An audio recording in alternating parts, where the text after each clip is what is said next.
Hello.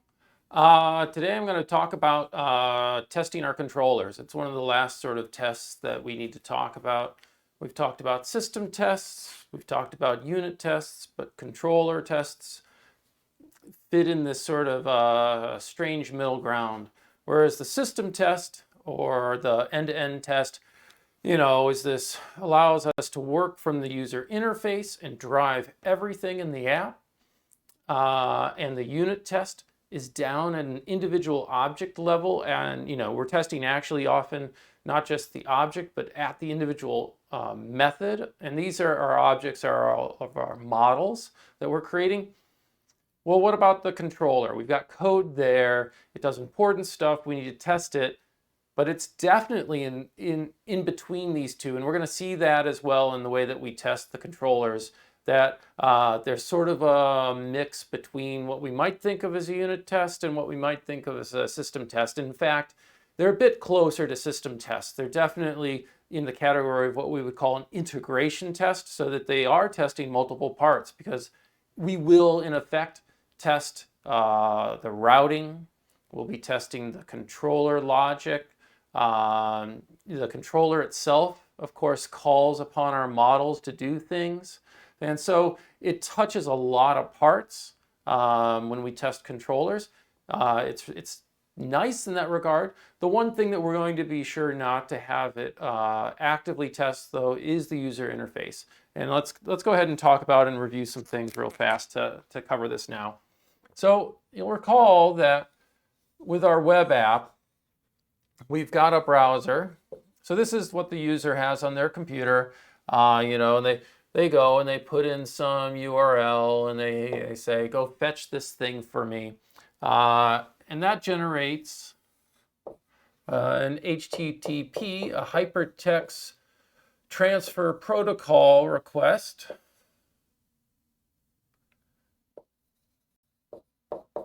And that goes to the computer that hosts this URL, our server here, where we are running our web server Puma, I guess.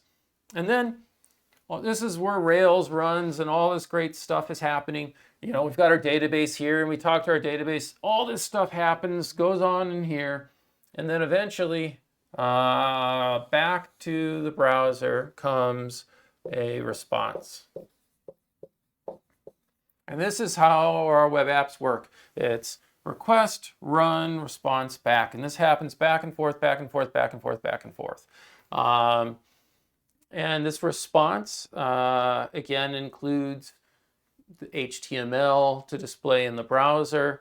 It might include cookies being set, which we used for our session and for our, which we use also to keep track of our authentication and things along those lines. And it also, besides those, it includes a response code that tells the browser, hey, this is success. Everything worked as planned. Or, in fact, one of the response codes, and you've been using it a lot, actually is, I'm not actually going to give you anything other than a command to redirect yourself and send yourself to this new URL. So this comes in, lots of stuff runs, and then it gets a request that says, actually, go over to this new URL. We've been using those redirects for when we're doing our CRUD operations, our create operations, okay? And so the first fetch was to get a page to fill out a form, okay? And so you get this HTML back and you've got a form here. And then we post that form and that data, so a post request comes in, and let's say we add a record to the database. What we do then is actually we send a redirect that says, for example, go to the page that will show you this information now that we've added to the database. We don't return that page directly. We do a redirect, and this nicely breaks the chain for the users from their state model and helps avoid issues of multiple submits and adding things multiple times to the database and stuff along those lines. And so yes, you get a redirect, and then this guy immediately says, oh, okay, fine. I'll go and fetch that new page that you told me to with a new get. So like, oh yeah, it was record number 56. So go to that URL, blah, blah, blah, 56. It comes in, that runs, and it returns the HTML, and we get it. All right, again, this is our model.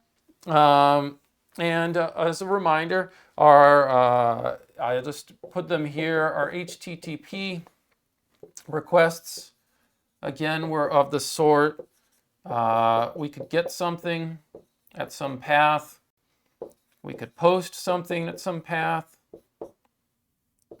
But we also send along data with that post. The delete. Also, all of these are at some path. And you might have data with the delete, but almost always we do not. And then the patch request, where we're going to be updating. And then we also have path plus data. Okay, and the data, this is coming from the forms. And our path, for example, can always have those query strings, that question mark and a query string with name attribute pairs. So those are our HTTP requests. All right, what were our responses? Those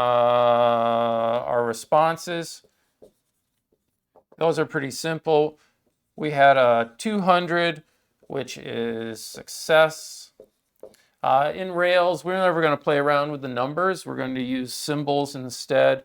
So you get a success, and in our case, this comes back with HTML as well. Or we have a 302, which is a redirect, and we've said, hey, go to this other URL. And there are a large number of these codes. I mean, you've seen, yourself, 404. You asked for something and I don't know I don't have that. So you get a 404 sent back. That's an error code. You also get like 502 or something, or 500. These are servers has encountered a severe fault. And so it's sending it back to the browser to let the browser know that the server has conked out.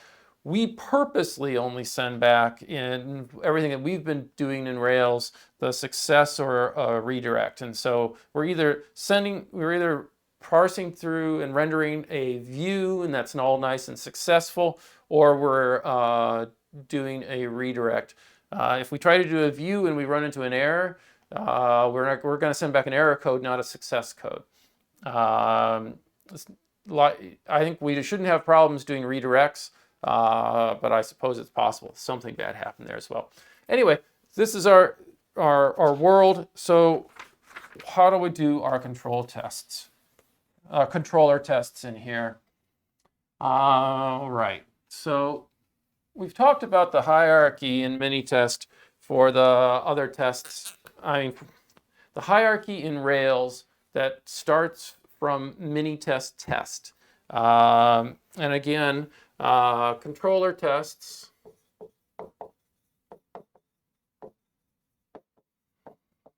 are of type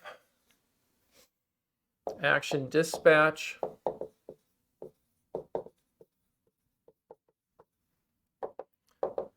integration test. And now something to note is that they weren't always they weren't always of this type. In older versions of Rails, they had I'm looking for another pen anyway. They had a different name, different type.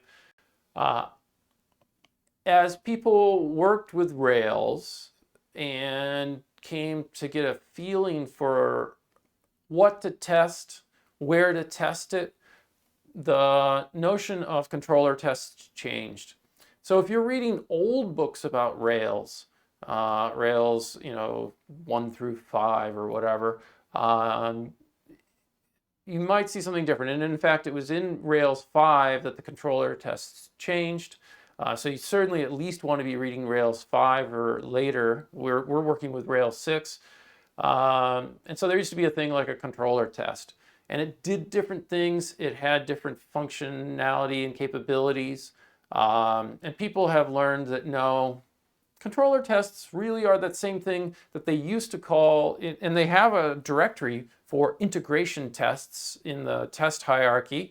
The controller tests do go in the controllers directory, but they happen to be of the same type as the integration tests, which are integration tests.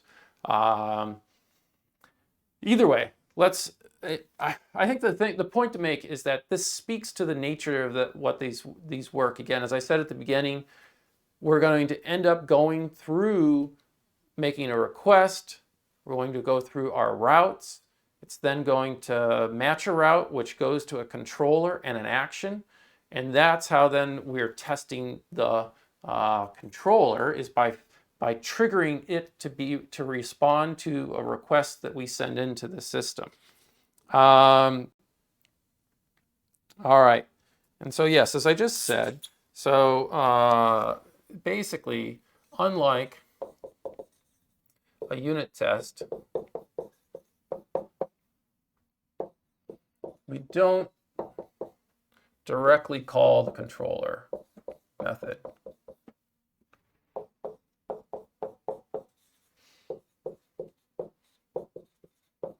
So let's say we wanted to test a controller and its new method, where it's going to generate a form for us to create a new object.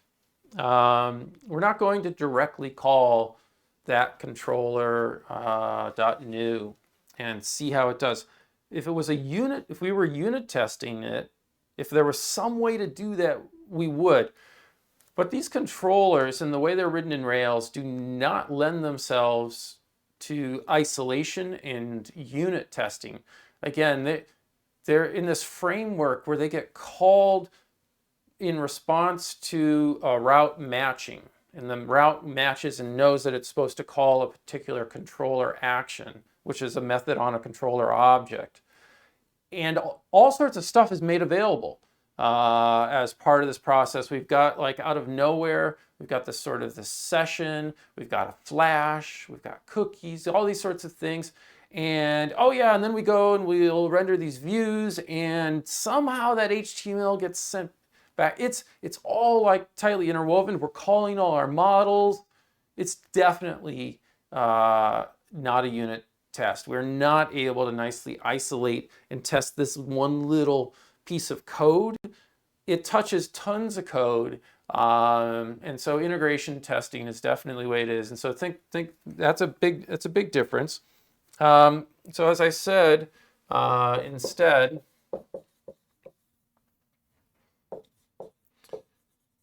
we use, or we simulate basically an HTTP request. We don't literally make an HTTP request. So we use a verb from that, and again, that path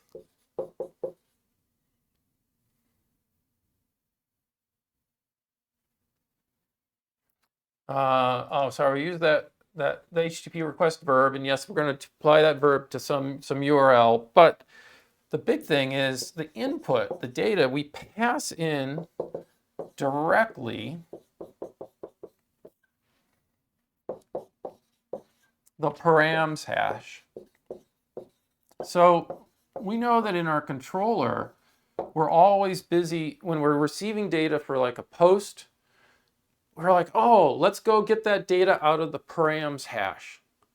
Well, in controller testing, we are not going to have a user interface. So the input is not derived by someone with the browser making a click on the user interface and posting.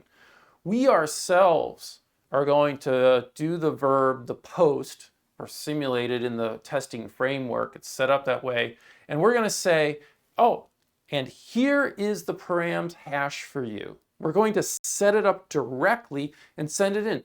And this is really cool because you can now test the functionality in the controller that it's processing things correctly under the assumption that you receive this params hash that you set up, which in a test-driven fashion basically says to you, oh, when I go, because you don't necessarily have to have made the view that's sitting somewhere else to drive this, But when you go to make that view, you go, yeah, I know that I've already specified out in my test that the parameters I should be sending in are these things. Now, sometimes it's hard to know what those are. So sometimes it might be easier to actually, yeah, I'm going to craft the view, and then I'm going to go view the source on that view. So I'm going to go get that view, render it. I'm going to view the source, and I'm going to see, yeah, by the way, what is it that the HTML is actually going to be sending me in the params?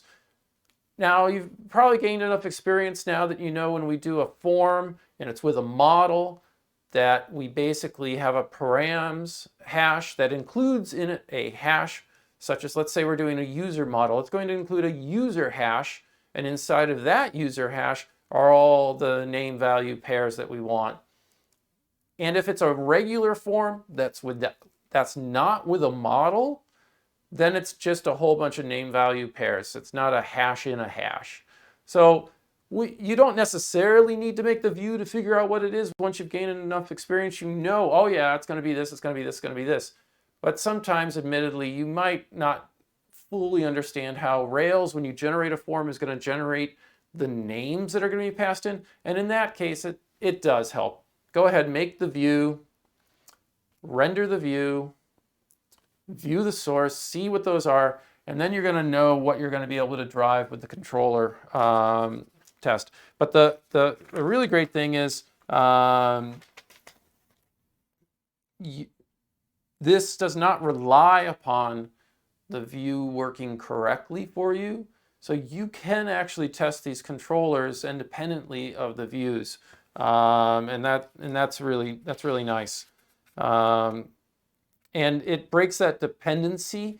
So we're able to focus on this controller responding to this HTTP request with the following input in the params, the data being passed in.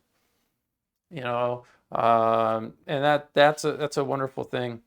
Now, controller tests are very similar as being integration tests. They're very similar to the system tests, our end-to-end tests that we're running with Capybara. So again, the controller, my pen is dying. Go get another one. Here, I think. All right, hopefully this one's better. Yeah, controller.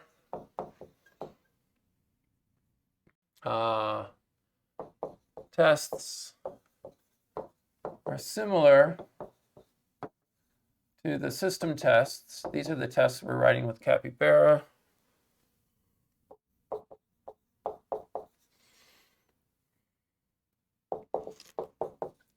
In that we can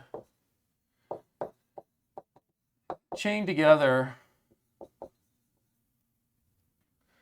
a sequence of requests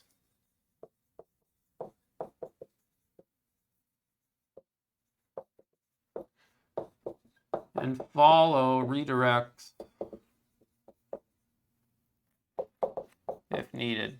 Now, most of the time when we do these controller tests, we are not going to chain together a bunch of things. And this is going to be one of the big differences between the way that we use controller tests and system tests. In system tests, absolutely, you're going to be testing a workflow through your app. Oh, they go to this page, and they go to this page, and then they fill out this form that takes them to this page, and then they go here, here, here, and they've completed a whole sort of user task. You can actually, that can really fit in nicely to the user acceptance criteria. You know, a user should be able to add things to their shopping cart and check out. Well, that's a whole bunch of stuff. Controller tests, the way that we're going to use them is the way that we see that the Rails community has sort of adopted using them, which is to really just focus on the controller itself and what it does. It's going to touch lots of stuff, but we're not going to actively spend our time going from page to page to page to page. We leave that for the system tests. There's a good system test framework set up for that, and we're going to use it for that way, and we're going to drive through the user interface to actually do that sort of testing. All right, so it's part of Minitest, and so we have all the standard things that we have in Minitest with asserts, with a setup, writing our methods. All of our test methods are going to begin with the word test underscore. So that's all the same. What do we get new? So what's different? So we have some new commands that we're able to use. And these are about driving with the HTTP requests. So for example, we can write get, and then we supply some sort of URL. And so in our test, well, this basically says, yeah, send an HTTP GET request to this URL, where the URL is on our server, our app, okay? The idea being is, so let's say this is an index page, and all right, and so we have some helper URL, or we can use some URL. It will then go to the routes, find a matching route, and then call the matching controller in action, and we're driving our application via the HTTP request. We're not driving it via the user interface, which does then generate HTTP requests, but we're directly sending in the HTTP request. Okay. We also, makes sense, we should be able to post. And so we can post to some URL. And as I said, we supply directly as an argument to this method a params hash. And what you're going to do here is, you fill this in with the appropriate data. Using the syntax for the way that we write out hashes in Ruby. So yeah, so this is just like we were going out at the beginning, where we've got a URL and we're sending the data along, and it's literally, these are the params. And so those are the params that that get into the controller will be the actual params. We're setting them ourselves. So this gives us a lot of control over running the controller. So while a unit test, we would directly call a method, here we call it via the request and via the routing, and we're passing in the params. It's pretty doggone direct, but it's not officially direct the way a unit test would be. So you can do a patch as well. And again, patches have a params, be the same sort of thing. And again, fill in with the appropriate data. And the other one that we use a lot is to delete. And so we can send a delete request to a URL.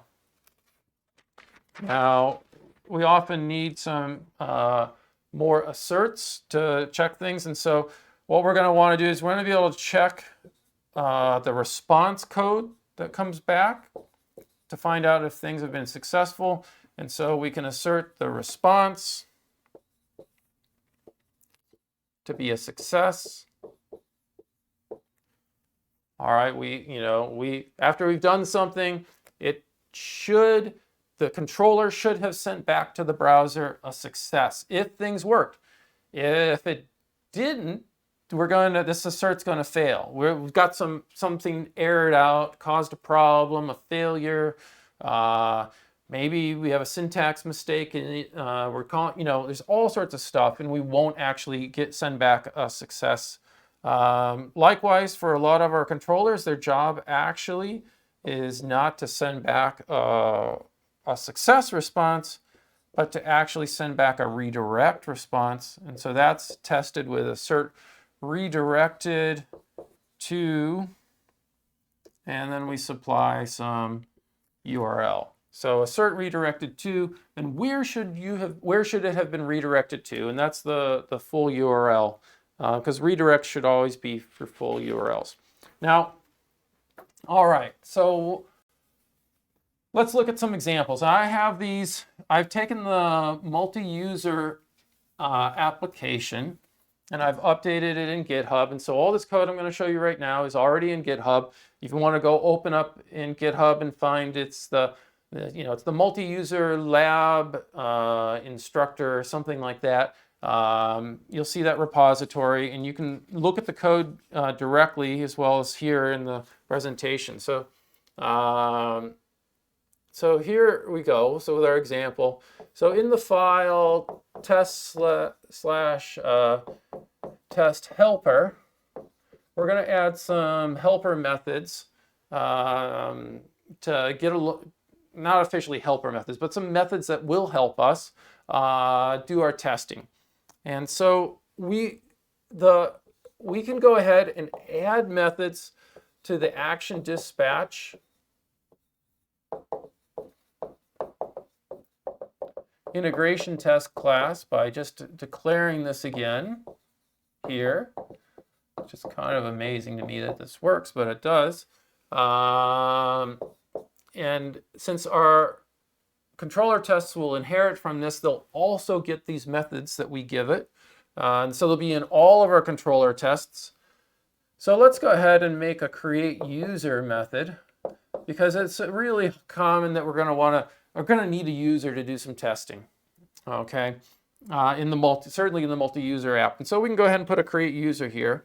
And that's easy enough. We go user is equal to, we have our user model, and we create, and I'm not going to bother to write it in there. It's the name, email, password confirmation stuff. And then we go ahead and we can return that to someone. If you've watched the test-driven development video, you'll see that this is again, this is a technique that I use to aid in debugging, which is I do something and I capture it in the variable before I go ahead and return it or use it elsewise. I could have done return user create, but it tends to be a little tricky in debuggers to actually inspect the return value. But this way, when if I decided if I needed to step through, I could come here and I could go to the next line, and the debugger will stop on the return. And then I can go, oh, let's print out user and let's see what's inside of it before before I'm sent out back out of the method. And so this doesn't cause there's no efficiency loss here. It's just it's a really nice, easy way to actually capture things and use them, be able to see them better in the debugger. All right, now here's a method that comes from Hartle from his tutorial, so we're borrowing it. So we're going to define a method login as, and we're going to pass in a user object, so something like we've created up here. And this is the first time that we're going to see us actually use some controller notion. So there is a helper method called login URL in multi-user. And so again, this helper method will generate the actual URL for our application where we have the where we post our login information to, that after the user has typed in stuff. So we're going to post to that URL. And in that form, all we do params wise is we ask the user for their email. And so we're going to have that in, and we're going to fetch. So we're logging this user in. So from that user, we get their email. That's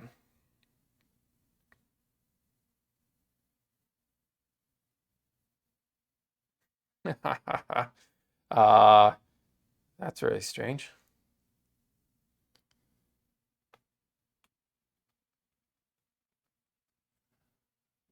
Wow, I've hit a moment here where I realize I don't know what I'm doing. That doesn't make any sense. I need a password. It needs to match what's in the database. We will not have that password. I bet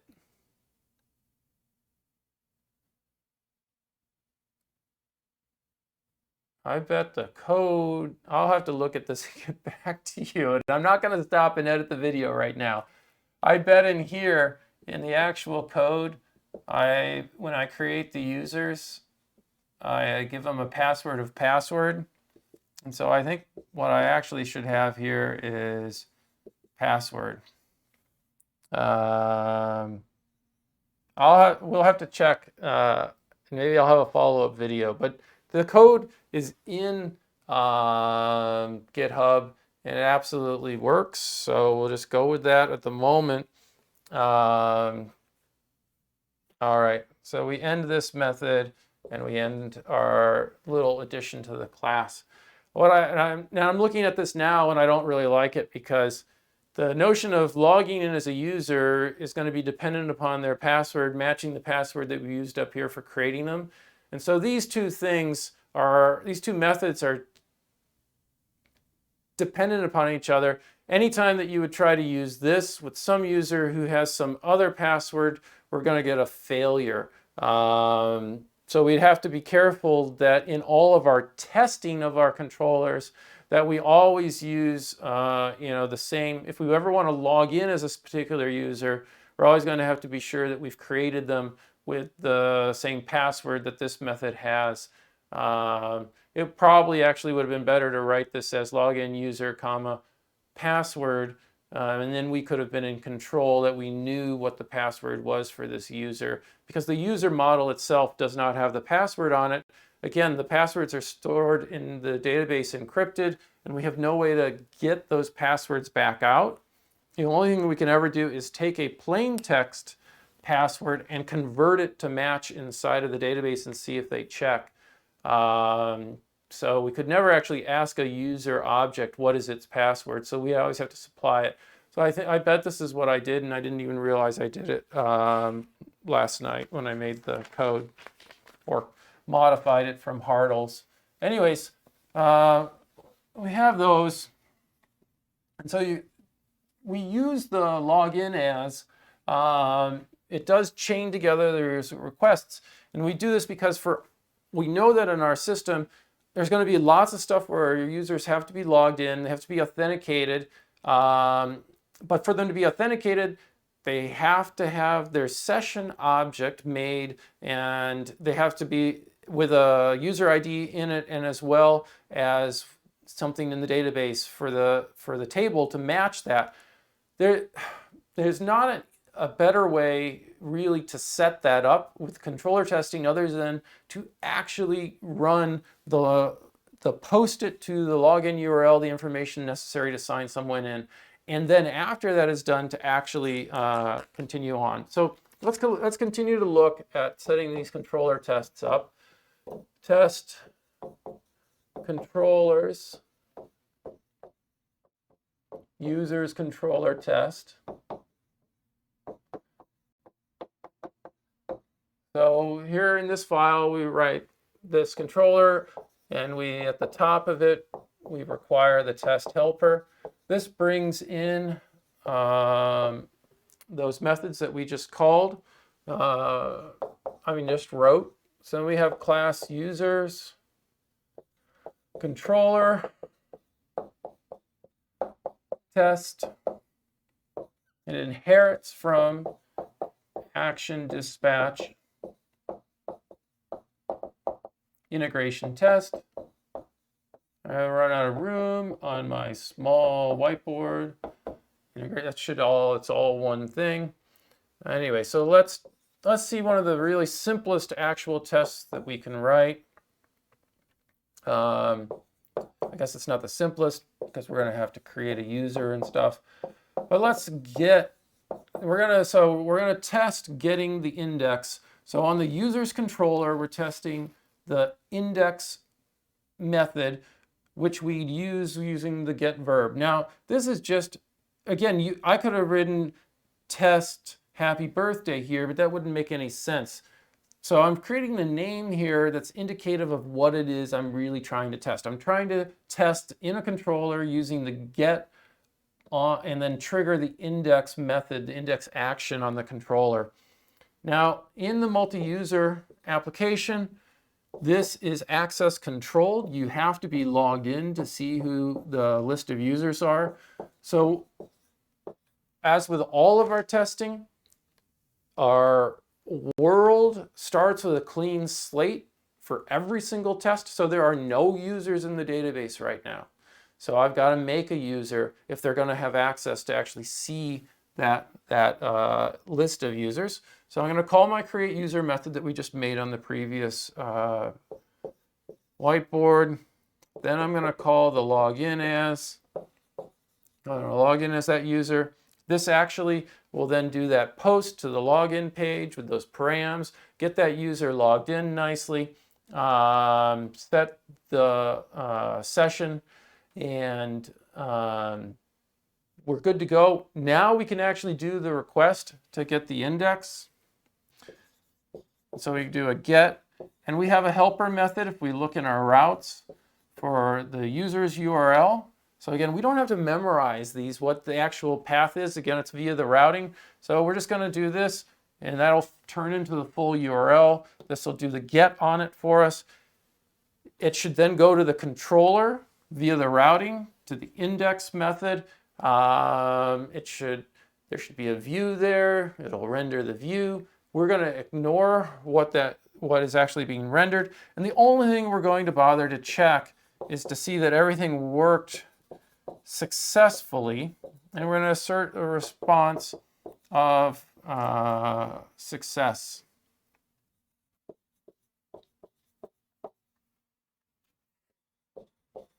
All right, not that bad. So controller tests are pretty easy in most cases to write. For those of you who've been using the scaffolding in Rails, you will have seen that controller tests get automatically created. And so you're going to see, you will have an example of how they work there. One thing to keep in mind is that the scaffolding creates tests that rely upon fixtures.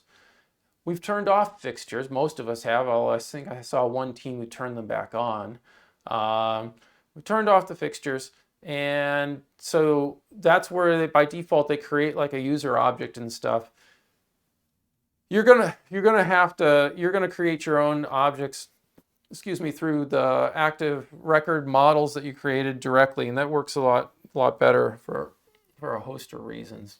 Anyway, so def test get new. One of the reasons it works, I'll tell you just right now, one of the reasons it works a lot better is fixtures in Rails makes an assumption that our databases basically lack things along the lines, usually very carefully, of foreign key constraints, of requirements for uniqueness and things like that.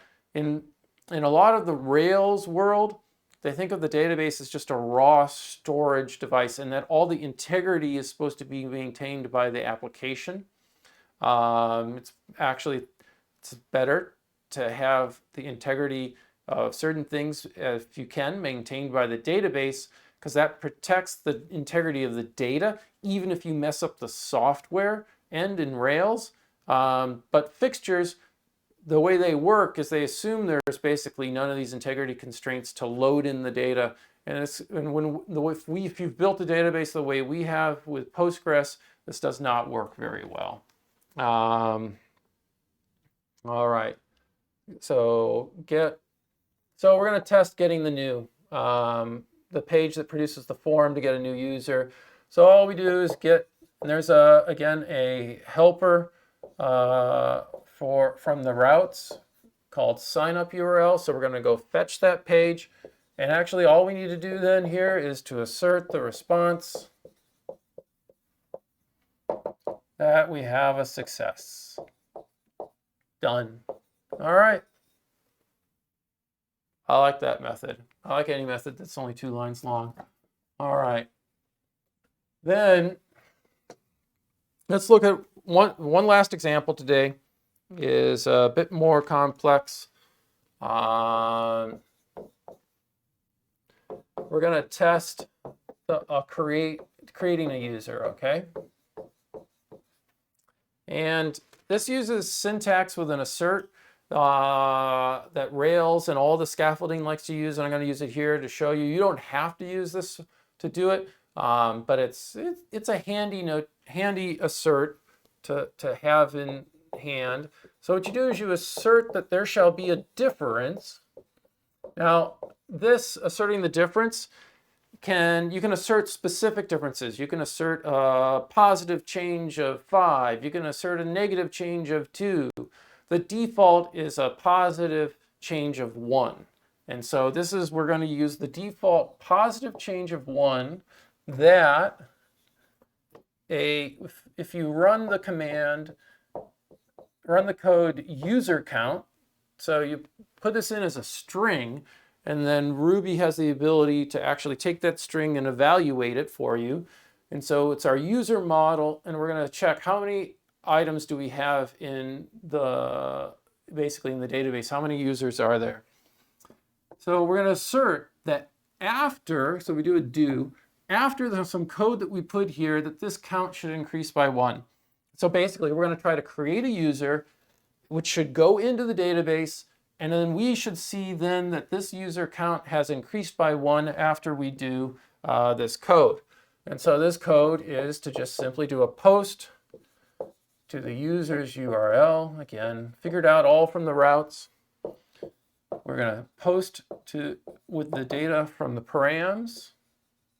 And for this, you're familiar with this by now, that we have in the multi-user app,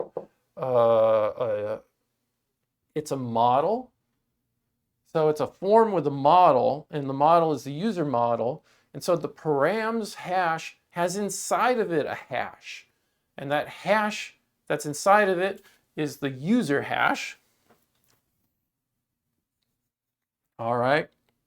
And then, so basically, then the name value pairs inside the user hash are name, and then we could pass in, let's make a user named Arnold.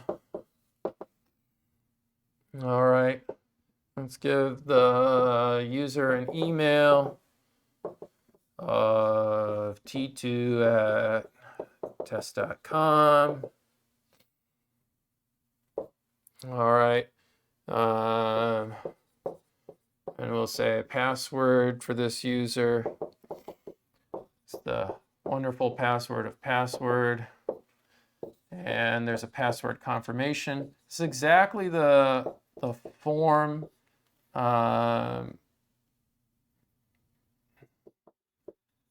parameters. So we're saying explicitly this is exactly what was put into the form. And again, there is no actual form.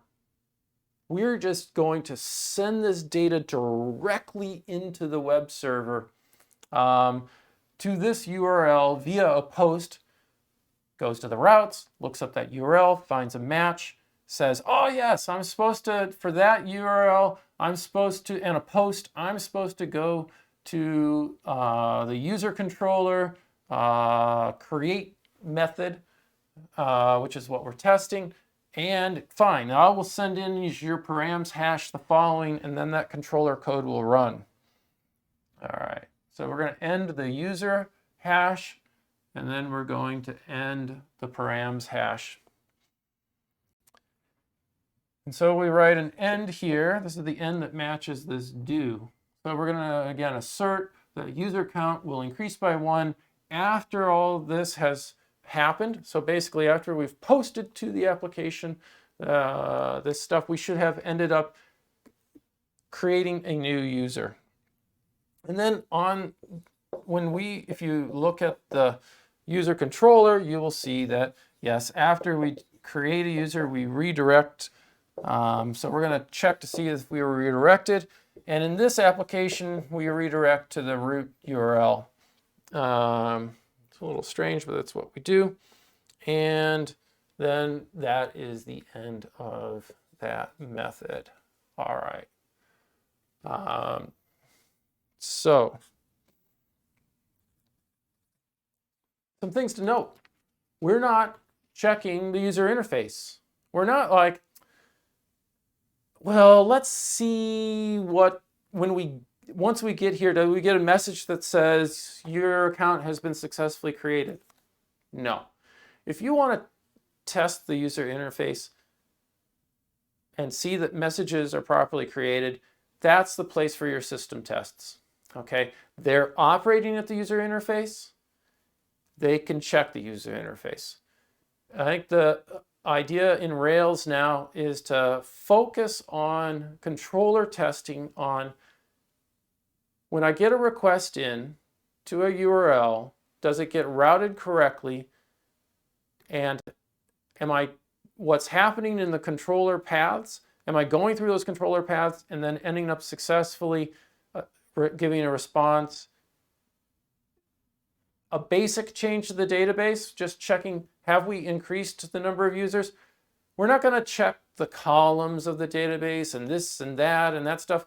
We're going to keep our checks to the side effects that we've created in the database, basically to, did we add something? Did we delete something? Did we, you could even say, did we check the update? But again, I don't think that's really the idea here. The idea tends to be to just test the paths through the controller. But if you wanted to, you certainly could check, yeah, I said to update this. Then you could go and check that user object that supposedly has been updated and see in the database if the change had actually occurred. That's okay. I think you can go deeper on some of these tests, but the idea is not to go overboard with checking everything. But yeah, maybe on the updates it makes sense to see that the field actually did change that you said should change.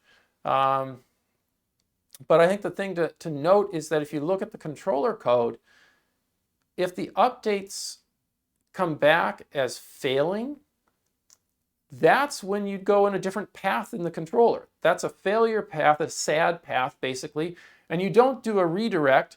You actually do a render of the new again. And so this is a test of a successful creation. To test the path of a bad creation, you would create a different test. Instead of test create user, it would be test create user, failure or something like that. And then we would pass in some sort of parameters that we know that a user would fail. Oh, sorry, I wrote Skynet here. I meant to write password again. This would have failed. Password. Being clever. And my mind is thinking about T2. Anyway, password. Anyway, so you'd write a separate method to test the path through the controller where a user supplies you data to create a user that's incorrect. So one way for them to test that is, yeah, I have two different passwords. My password confirmation doesn't match my password. Or I have an invalid email. And then you can test, oh yeah, I should have had a validation fire that tells me that this is invalid. So I know that the create does not actually work, and so forth and so on. And the same thing can be done with a patch, the update methods. There's both a successful path and an unsuccessful path. Both paths need to be tested, okay?